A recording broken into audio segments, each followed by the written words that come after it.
दुनिया में भारत के प्रति धारणा बदल गई है। यूक्रेन का संकट है, रूस और यूक्रेन के बीच जो संघर्ष हो रहा है उसमें भी हमारे प्रधानमंत्री सरकार प्रभावी भूमिका निभा रहे हैं। अब आए प्रायः दिन में प्रधानमंत्री जी बैठकर समीक्षा करते रहते हैं कि वहां जो संकट पैदा होता है कैसे हमारे भारतवासी हमारे भारत को वापस आ जाए। मुफ्त में उन्हें लाने की व्यवस्था की गई है, लेकिन कठिनाइयां हो रही हैं। कैसे बॉर्डर पर पहुंचे लोग? वहां पर कोई एयर स्ट्रिप एयरपोर्ट बचा ही नहीं है यूक्रेन में, यहां हवाई जहाज उतर सकते। फिर भी बराबर यूक्रेन के गवर्नमेंट से बात करना, पड़ोसी देशों के गवर्नमेंट से बात करना, अपने हवाई जहाज भेजना, उनको मुफ्त बुलाना, यह सब सारा सिलसिला वहां पर चला। और भारत अब दुनिया की नजरों में कमजोर भारत नहीं रहा है। भारत दुनिया की नजरों में अब ताकतवर भारत बन गया है। और मैं आपको याद दिलाना चाहता हूं, मैं भारत का गृह मंत्री था 2017 में। पाकिस्तान के कुछ आतंकवादी आकर कश्मीर में, उरी और पुलवामा में हमारे अर्धसैनिक बलों के ऊपर, सीआरपीएफ के जवान थे हमारे, उनके ऊपर कायराना हमला कर दिया। बड़ी संख्या में हमारे जवान शहीद हुए थे।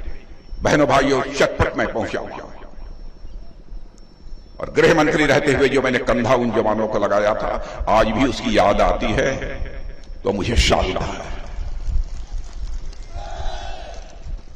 और उसके बाद रात को आकर प्रधानमंत्री जी के साथ बैठे हम लोग और हमारे प्रधानमंत्री ने चटपट फैसला कर दिया। और उसके बाद आपने देखा कि हमारे भारत के सेना के जवान पाकिस्तान की धरती पर जाकर आतंकवादी ठिकानों पर सर्जिकल स्ट्राइक और एयर स्ट्राइक करके उनका सफाया करने में पूरी तरह से कामयाब रहे।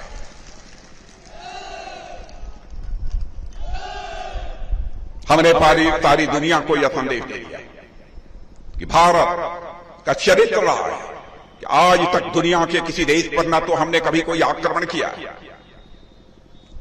न दुनिया के किसी देश की एक इंच जमीन पर कभी भारत ने कब्जा किया। लेकिन आज भारत को यदि कोई आंख दिखाने की कोशिश करेगा तो भारत बाउंड्री के इस पार भी उसका जवाब दे सकता है और बाउंड्री के उस पार भी भारत जवाब दे सकता है। यह भारत के अंदर ताकत है।